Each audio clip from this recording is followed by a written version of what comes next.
My first poem is called The Whale. The Whale.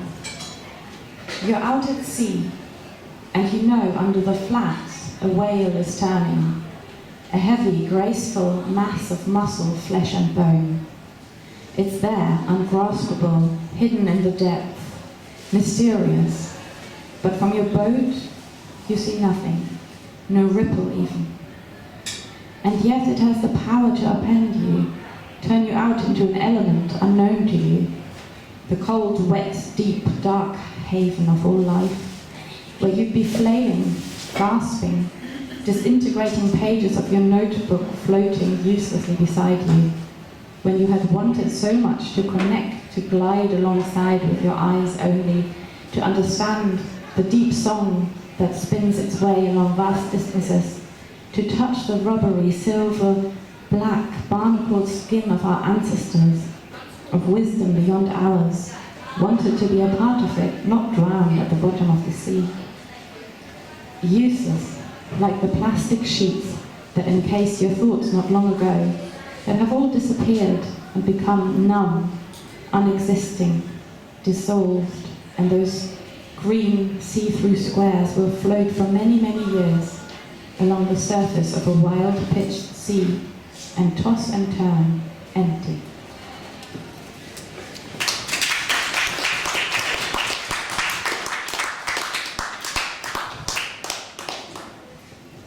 The next poem is called Bleach. Midday yellow sun coats the slide, the swings, the concrete ramps. East London. Children run and scream, a pram with fabric bags dangling. It's hot, dry hot. Laughter, sun cream, snacks. A pea, contained. The metal gate bursts open and a child a few years on bursts in, eyes liquid with fear, deer eyes, near sweat-slicked temples, heart galloping underneath a stained Nike shirt. He looks around and sees a haven, maybe, safety here with children playing, mothers rocking prams. Surely they wouldn't, not here. Some things are sacred. So he enters, eyes flicking, and for a moment, all is quiet. A little boy climbs up a slide, mums chatting on the bench. But here they come, their engines revving, metal wasp descending in blind white rage. The gate goes bam and bam again as metal bodies enter through, the noise reverberating off the walls. He runs again, but is now trapped, the circle closing in. It's nearly a relief when fists rain down. The body dizzy now with pain, no room for fear. The parents gather children, screams, it's all on the periphery. The wasps have stings, they use their helmets now.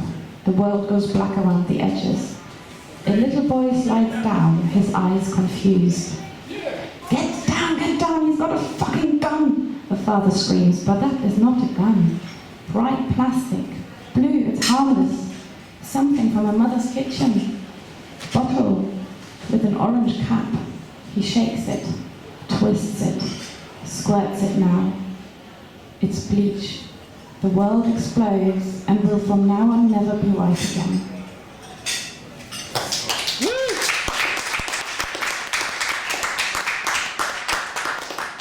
Okay, I'm going to do one extra poem, which I wrote in June 2016. I thought it was quite a good date to read it out tonight.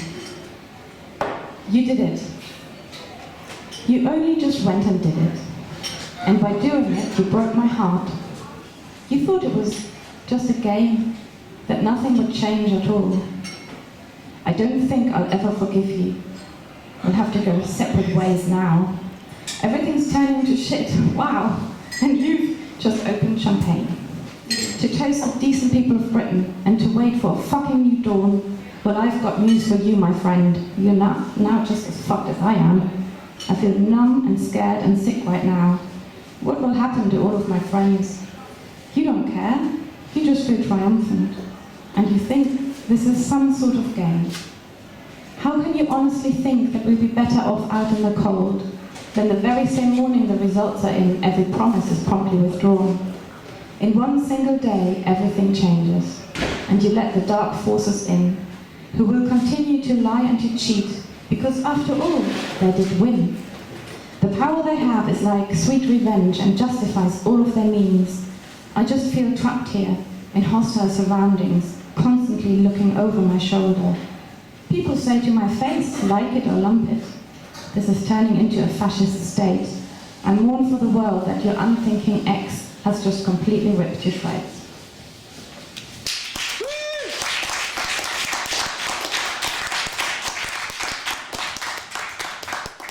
I'm going to read the extract now from the play, just for a little bit of context. It was written about a woman who lived 400 years ago, a real-life historical figure, called Alicia Duchess Dudley. She was left by her husband, with whom she had 7 daughters, who fled with his lover to Tuscany, and was left to face the shame of that abandonment in London. And this is an extract from the piece when she wakes up in the morning. Your face on the pillow, your chiseled features softened by sleep, lips half parted. Your body, a solid, warm presence under the sheets, graspable, heating me like a sun. I watched your breath go in and out.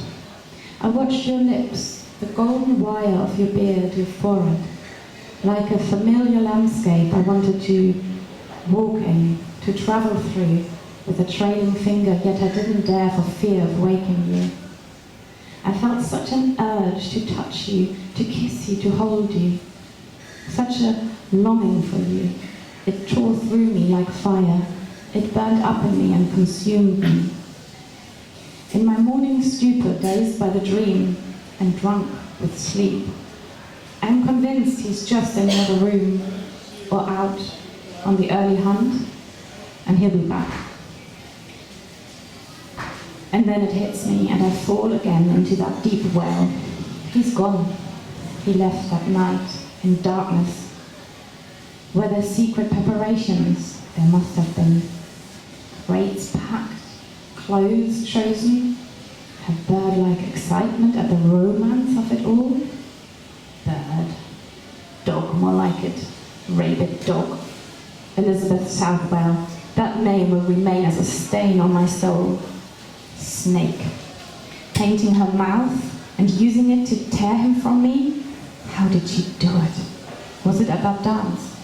The whispers from her snake-like mouth. Was that what drew him? Or was it her youth, the pertness of her breasts, the ribbon of milk that is her skin? He could have been sweet on her from when they were both children together. Adorable curls. His baby cousin ripening like a peach under his very nose. When did it start? She was at our wedding. Flower petals in a basket. I only think of her as a child, and yet she's taken my place at his side, fleeing like thieves in the night, all the way to Italy. She knows she's a thief, the worst kind. I heard the sun always shines on Tuscany. I know the paintings, the stone houses, the olive groves, the wine hanging sweetly and heavy overhead as they walk beneath. Curses. I heard she was delivered of a boy. That was quick work. Was she showing already when you left? The secret hidden behind her corset. I am still your wife, yet you denied me, denied all of us. That is the worst. You are trying to erase us from your history, as though we were never a part of you, as though you never... Your face was pale, so pale, when you pressed your lips to our daughter's small white forehead. Do you remember? I sat up all night and mopped her brow all night, and she was hot, her little body red and hot, lips moving, skin sticky with heat. I prayed so hard, my knuckles white. I even crept into the bed with her, just to be close, to hold her, calm her, feel her. You came in the morning when it was all over, and I could have sworn then that you were destroyed by it as much as I was. But all the while, you were already bedding your cousin. You were, weren't you? The tears, were they from guilt or grief, or mere annoyance at the bad timing? I think of her every day, of both my children who left us too soon, like 2 slivers of ice in my heart. But you are free, aren't you? Untethered, free to be happy, to begin afresh, free to destroy us.